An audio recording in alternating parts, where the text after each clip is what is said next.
விழுப்புரம் மாவட்டம் கோட்டக்குப்பம் மீன் அங்காடியில் தொடர்ந்து மீன்கள் திருடப்பட்டு வருவது அப்பகுதி மக்களை அதிர்ச்சியில் ஆழ்த்தியுள்ளது.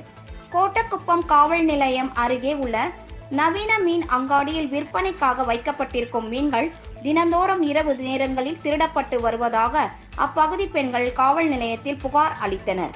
இது தொடர்பாக காவல்துறையினர் சிசிடிவி காட்சிகளின் உதவியுடன் விசாரணை நடத்தி வருகின்றனர்.